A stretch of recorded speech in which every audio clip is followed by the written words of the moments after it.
Assalamualaikum warahmatullahi wabarakatuh. Salam sejahtera untuk kita semua. Kembali bertemu saya dengan Chatro Sasongko di YouTube Penerbit Salemba. Kali ini saya akan eh, mempresentasikan soal dan pembahasan terkait dengan rekonsiliasi bank atau bank reconciliation yang merupakan materi bab 8 dari buku Pengantar Akuntansi 1 yang diterjemahkan dan diadaptasi serta diterbitkan oleh Penerbit Salemba ya dari buku aslinya Accounting karangan Warren dan kawan-kawan. Seperti biasa saya akan jelaskan dulu soalnya, baru kemudian pembahasan komprehensifnya. Jangan lupa untuk mengunjungi e-learning.perbisalemba.com, cari e-learning pengantar akuntansi 1 Warren and Fest, kemudian silakan Anda lihat ada video pembelajaran dan soal pembahasan seperti ini lainnya. Kemudian juga Anda bisa mengaksesnya secara gratis dengan membeli buku pengantar akuntansi 1 yang original dari Penerbit Salemba atau Anda membeli e-learningnya. Baik, kita mulai ya. Berikut ini adalah soalnya.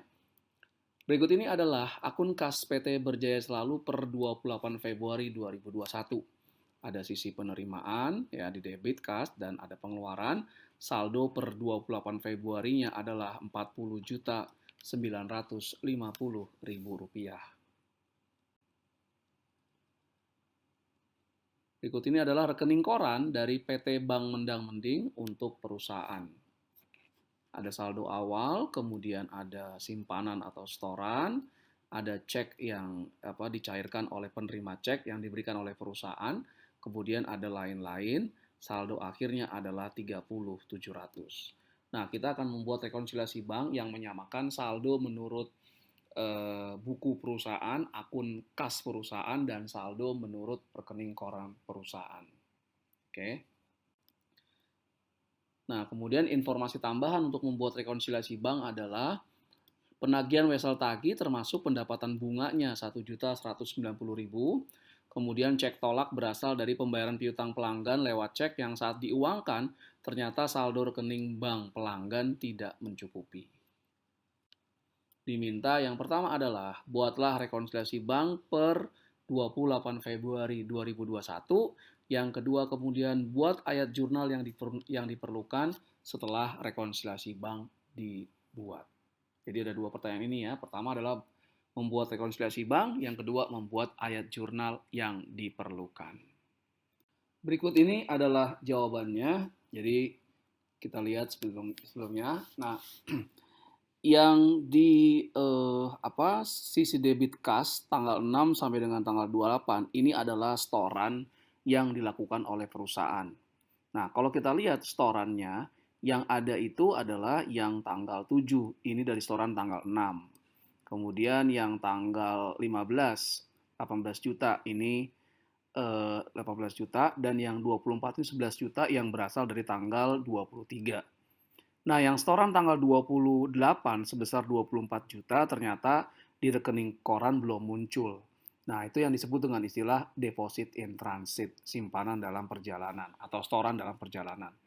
Kemudian dari sisi kredit kas dari tanggal 3 sampai tanggal 27 ini adalah cek yang sudah dikeluarkan oleh perusahaan yang harusnya diuangkan oleh yang penerima cek. Tapi kalau kita lihat dari rekening koran, cek yang sudah dicairkan adalah yang 4 juta, ini yang berasal dari tanggal 3, kemudian 31 juta yang dari tanggal 12, dan dari tanggal 23 11 juta.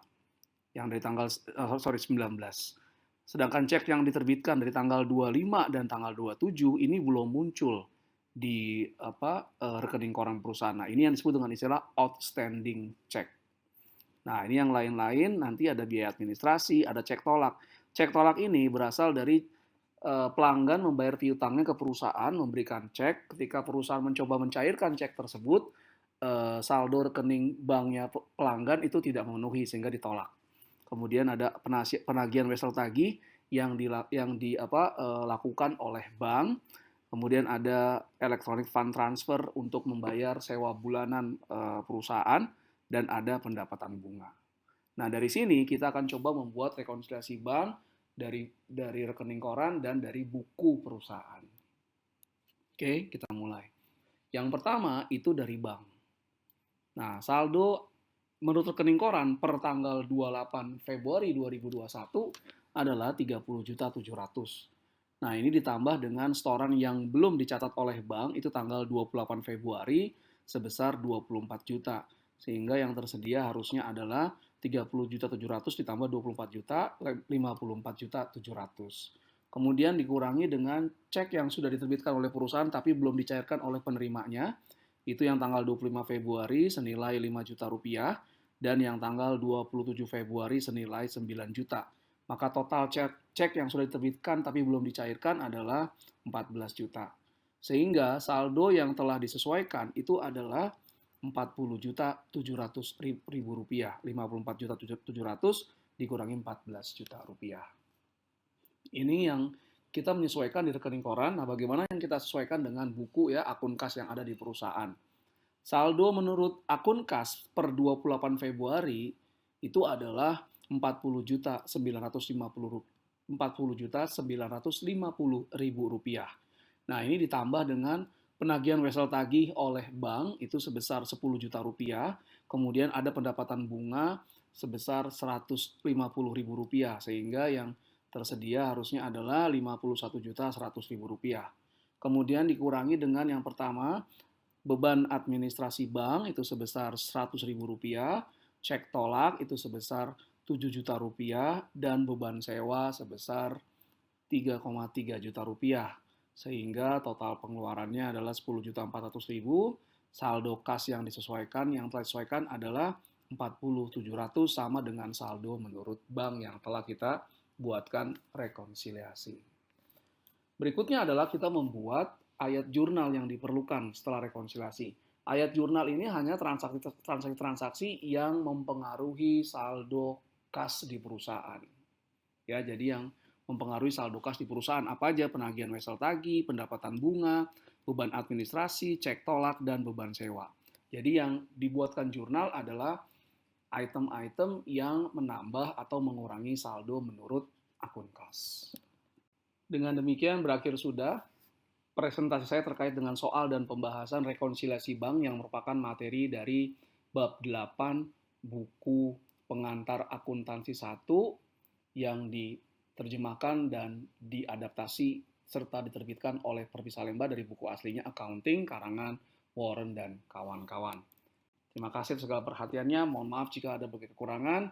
Saya tutup. Assalamualaikum warahmatullahi wabarakatuh. Salam sejahtera untuk kita semua.